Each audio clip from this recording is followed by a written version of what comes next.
आपण सर्व गुणीजन, तुम्ही आम्ही खेळीमेळी गदारोळी आनंदे, हा आनंदाचा गदारोळ या उत्सवामध्ये उत्साहाने सहभागी आहात. परमेश्वरांनी निर्माण केलेल्या सृष्टीमध्ये मनुष्य देहाने आपण जन्माला आलोय आणि त्या देहाचं खरं सार्थक करण्याचं एकमेव माध्यम कलियुगातलं कलौतत हरिकीर्तनात संतांनी सांगून दिलं. कुठेही अवघड उपासना करायची गरज नाही, कुठेही जंगलात जायची गरज नाही, तपश्चर्या, भगवी कपडे, रुद्राक्षांच्या माळा, भस्माचे पट्टे काही करू नका म्हणाले ज्ञानोबाराय. येथ मनाचा मारू न करिता, इंद्रिया दुःख न देता, येथ मोक्ष असे आयता श्रवणाची. कुठेही मन मारायची गरज नाही. आणि हे ज्ञानोबा सांगतात की ज्यांनी अत्यंत अवघड उपासना केली आहे, निर्गुणाची उपासना केली, समाधी तत्वाचा स्पर्श प्राप्त करून घेतला आणि आम्हाला मात्र सोपं सुलभ साधन दिलं भक्तीचं. हरिमुखे म्हणा, हरिमुखे म्हणा, पुण्याची गणना कोण करी. प्रापंचिक माणसाची दया या संतांना आली, कारण सतत नैराश्य, सतत वैफल्य, चिंता, त्रास, मराठीत सांगायचं तर फ्रस्ट्रेशन, अखंड ग्रासलेला आहे, त्रस्त आहे माणूस. कुठल्याही प्रश्नांची, समस्येची उत्तरं इथे मिळायला तयार नाहीत. मग आम्ही जातो कुठे? आम्ही एखाद्या काउन्सिलरकडे जातो, आम्ही एखाद्या वर्कशॉपमध्ये जातो. सेल्फ रिअलायझेशन, स्वतःला ओळखा, मी कोण, हू आय एम, या प्रश्नांची उत्तरं मिळवायला. पण खरं सांगू का, संतां इतकं समुपदेशन आमचं कुणीच नाही केलं. सगळ्यात मोठे काउन्सिलर होते संत, सगळ्यात मोठं समुपदेशन संतांनी केले. सगळ्या प्रश्नांची उत्तरं ज्ञानोबांच्या ज्ञानेश्वरीत आहेत, तुकोबांच्या गाथेत आहेत, समर्थांच्या दासबोधामध्ये आहेत, ज्ञानोबांच्या हरिपाठात आहेत. एका हरिपाठासाठी 1000 वेळा माऊलींचे पाय धरले ना तरी ते कमी ठरतील. एका मनोबोधासाठी 1000 वेळा समर्थांचे पाय धरले तरी ते कमी ठरतील. कारण प्रत्येक संतांनी, बघा तुम्ही, म्हणजे गणरायाचं वर्णन तर प्रत्येक ग्रंथाच्या सुरुवातीला आहे. ज्या मंगलमूर्तींच्या अधिष्ठाना समोर आपण आहोत त्या मंगलमूर्तींबद्दल माऊली म्हणतात ना, ओम नमो जियाद्या वेद प्रतिपाद्या, जय जय स्वसंवेद्या आत्मरूपा, देवा तूची गणेशु सकलार्थ मती प्रकाशु, म्हणे निवृत्ती दासू अवधारी जोजी. सगळ्यांच्या बुद्धीचा प्रकाशक असणारा मंगलमूर्ती, विद्येची देवता असणारा, आणि आज त्याच्या साक्षीनी आपण भाग्यवान आहोत. त्याच्या आशीर्वादाने संतांच्या मांदियाळीमध्ये आपण इथे आहोत. आजी सोनियाचा दिनोवर्ष अमृताचा घनू. माऊलींची ही अवस्था होती. भगवंत पाहिला, सगळीकडे दिसला, अनंत रूपे अनंत वेशे देखिला म्या त्यासी, बाप रखुमा देवीवरू खूण बाणली तैसी, योगी या दुर्लभ तो म्या देखिला साजणी. कैवल्य साम्राज्याचे चक्रवर्ती असलेले ज्ञानराज, योगियांचा राणा, ज्ञानियांचा राजा, की समाजाने 12व्या शतकामध्ये दिलेल्या सगळ्या निंदेचं विष पचवलं, प्राशन केलं. संन्याशाची पोरं म्हणून विटंबना झाली, पण प्रवरेच्या काठावरती बसावं. आपल्या सगळ्यांना प्रसंग माहिती आहे, प्रेतयात्रा निघावी आणि त्या सौभाग्य, त्या सती जाणाऱ्या स्त्रीला कुणीतरी सांगावं, बाई ग, आयुष्याची यात्रा संपवतीयस, ज्ञानोबांच्या पाया तर पड, नमस्कार कर. म्हणून हिरवा चुडा भरलेली, हिरवा भाळी मळवट परिधान केलेली ती स्त्री ज्ञानोबांच्या पायावरती झुकली. कंकणांचा आवाज झाला आणि अर्धोन्मिलित नेत्र असलेल्या ज्ञानोबांच्या मुखातनं शब्द बाहेर पडले, सौभाग्यवती भव. ती म्हणते, माऊली, हा आशीर्वाद या जन्मा करता की पुढच्या जन्मा करता? माझा पती तिकडं चितेवर आहे, मी सती जायला निघाली, आपण मला सौभाग्यवती भव आशीर्वाद देता. ज्ञानोबांनी उठावं, चितेवर निजवलेल्या त्या व्यक्तीच्या मस्तकावरनं हात फिरवावा. एखाद्या बापाने आपल्या लेकराच्या मस्तकावर हात फिरवावा तसा, एखाद्या आईने आपल्या बाळाच्या मस्तकावर हात फिरवावा तसा, आणि उठ म्हणाले, सच्चिदानंदा, तू सच्चिद आनंद स्वरूप आत्मा आहेस, तुला जाता येणार नाही. झोपेतनं माणूस उठावा तसे उठले आणि मग चमत्कार झाला. नेवाशाच्या मंदिरामध्ये शब्द घुमले माऊलींचे आणि लिहिलं, सच्चिदानंद बाबा आदरे लेखकू झाला. ते नसते तर आज ज्ञानेश्वरी कदाचित तुमच्या माझ्याजवळ आली नसती. एवढे अनंत उपकार ज्ञानोबांचे की आमच्या जीवनातल्या सगळ्या प्रश्नांची उत्तरं आम्हाला या संत वाङ्मयामध्ये मिळत आहेत. अनेक प्रकारचं वाङ्मय माऊलींनी निर्माण केलंय, संतांनी निर्माण केलंय. आणि ज्ञानोबांच्या वाङ्मयामधला हा एक आगळा वेगळा आणि विलक्षण प्रकार विरहिणी, की जी मराठी साहित्याला दिलेली देण आहे ज्ञानोबांची. त्यानंतर अनेकांनी विरहिण्या लिहिल्या. खानदेशातल्या अलीकडच्या कवी बहिणाबाई, त्यांच्या विरहिण्या प्रसिद्ध आहेत. अनेकांनी विरहिणी नावाचं साहित्य लिहिलं, पण ज्ञानोबांची ही देण आहे मराठी साहित्याला, की गोपी भावामध्ये जाऊन परमेश्वराला आर्त गाऱ्हाणं घालावं, आर्तपणे आळवावं, त्याची याचना करावी, तळमळीने त्याला प्रार्थना करावी, त्याला बोलवावं.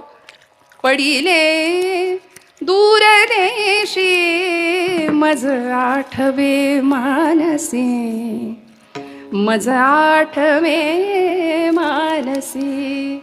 नको नको हा वियोग, कष्ट होता ते जीवासी. काय सुंदर भाव विरहिणीतनं व्यक्त करावा. विरह शब्दामध्येच अर्थ आहे श्रोते हो. भक्तिप्रेमातली अत्युच्च अवस्था आम्हाला संतांनी दाखवून दिली की जी स्वतः त्या अवस्थेला पोहोचले होते. आणि तुम्ही आम्ही प्रापंचिक माणसं भरकटलेलो आहोत, आम्हाला ती अवस्था प्राप्त करावी. सेवितो हा रस वाटितो अनेका, या न्यायानी तो ब्रह्मरस, तो ब्रह्मसाम्राज्याचा आनंद जो आम्ही अनुभवला, आम्ही चाखला, तो तुम्हाला प्राप्त व्हावा याकरता संतांचं हृदय तळमळलं. बाकी त्यांना इथे येण्याची गरज काय होती हो. माऊली म्हणतात, मागील या जन्मा मुक्त झालो, मी मागच्या जन्मात मुक्त झालोय, आम्हाला इथे येण्याची गरज काय आहे. आम्ही वैकुंठीचे वासी आलो याची कारणासी. बोलिले जे ऋषी साच भावे वर्ताया. आम्ही याकरताच आलो, कारण बुडते हे जन न देखवे डोळा, येतो कळवळा म्हणून या. आणि ज्ञानोबांच्या या ज्ञानोत्तर भक्तीमध्ये म्हणजेच पराभक्तीमध्ये काय काय अनस्यूत आहे बघा तुम्ही. ही जी विरहाची अवस्था आहे ना, भक्तिप्रेमातला अत्युच्च अवस्थेचा क्षण आहे, उत्कट अवस्था, ज्यामध्ये पूर्वानुराग आहे, मिलन आहे आणि पुन्हा विरह आहे. या तीन गोष्टी यामध्ये अनस्यूत आहेत. भगवंताबद्दल अनुराग निर्माण होण्यापूर्वीची अवस्था, भगवंताची प्राप्ती झाल्यानंतर मिलनाची अवस्था आणि त्यानंतर भगवंतापासून विरहाची अवस्था. या तीनही अवस्था माऊलींनी अनुभवल्या. खरं तर पूर्वानुराग निर्माण होण्याची किंवा तो प्राप्त होण्याची 4 कारणं आहेत श्रोते हो. भगवंताच्या प्रति पूर्वानुराग कसा प्राप्त होईल, त्यातलं पहिलं कारण आहे, भगवंताविषयी अनुराग निर्माण व्हायला आम्हाला पुण्याही लागते बरं का.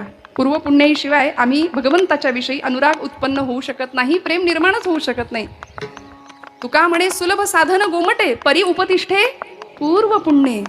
जन्मोजन्मी आम्ही बहु पुण्य केले, तेव्हा या विठ्ठली कृपा केली. जन्मोजन्मी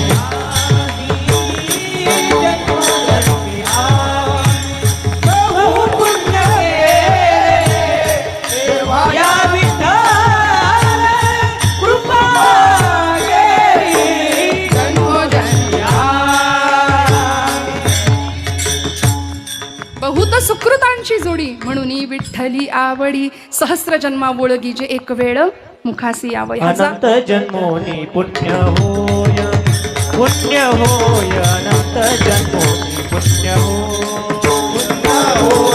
अनंत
संचय असावा लागेल, पूर्व पुण्याई असावी लागेल. अनंत जन्मोनी पुण्य होय. या पूर्व पुण्याईने आम्हाला भगवंताचा अनुराग प्राप्त होतो. दुसरं अनुराग प्राप्त होण्याचं कारण आहे परंपरा. आमच्याकडे परंपरा असावी लागेल तर देव आवडेल. देव असाच कसा आवडेल. ज्ञानोबांनी जन्म घ्यावा कुठे, विठ्ठलपंत आणि आई रुक्मिणीच्याच पोटी. तुकोबांनी जन्म घ्यावा बोल्लोबा आणि आई कनकाईच्याच पोटी. म्हणून तर महाराज म्हणतात, आमची परंपरा साधी भोळी नाही, साधी सुधी नाही, माझ्या वडिलांची मिराशी गा देवा, तुझी चरण सेवा पांडुरंगा. पांडुरंग परमात्मा सांगतात, तुकोबा काहीतरी मागा, काय सामर्थ्य असावं परंपरेने प्राप्त झालेलं. तुकोबराय म्हणतात, तुझे चरण गहाण आहेत आमच्या घरी. गाथेतला शब्द आहे महाराजांचा, तू काय मला देणार, तुझे चरण माझ्याकडे गहाण आहेत. आमच्या वडिलांची ॲसेट आहे, संपत्ती आहे तुझी चरण सेवा करणं. म्हणजे मिराशी हा शब्द तुकोबराय वापरतात.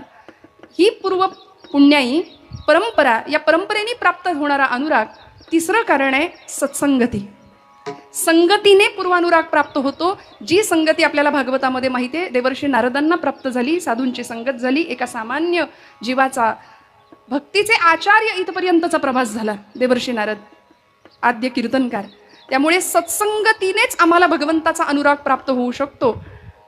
पूर्व पुण्याई परंपरा, सत्संगती आणि चौथं कारण आहे श्रवण. भगवंताचं श्रवण करावं लागेल आणि हे श्रवण ज्यांना ज्यांना घडतं त्यांनाच भगवंताविषयी अनुराग प्राप्त होतो. मग हे श्रवण आम्हाला भागवतामधला पुन्हा एकदा दृष्टांत आहे, उदाहरण आहे. जी माया ब्रह्माला प्राप्त करण्याकरता आली होती, जी प्रकृती पुरुषाला मिळवण्याकरता आली होती, ब्रह्म मायेचं मिलन पुन्हा एकदा व्हावं, शिवशक्तीचं मिलन याकरता जी आदिमाया रुक्मिणी म्हणून अवतीर्ण झाली होती, भगवान परमात्म्याचं गुणवर्णन फक्त ऐकलं. 7 श्लोकांमध्ये पत्र निर्माण करावं लागलं. श्रुत्वा गुणान भुवन सुंदर शृण्वतान्ते निर्विश्य कर्ण विवरैर हरतोंग तापम रूपम दृशम दृशिमताम अखिलार्थलाभम त्वय्यच्युता विशति चित्तम पत्रपम मे. त्या रुक्मिणी आईनी फक्त ऐकलं भगवंताचं गुण, समाधी अवस्था प्राप्त झाली, अनुराग निर्माण झाला. त्यामुळे या 4 कारणांनी भगवंताच्या प्रती अनुराग निर्माण होऊ शकतो. विठ्ठल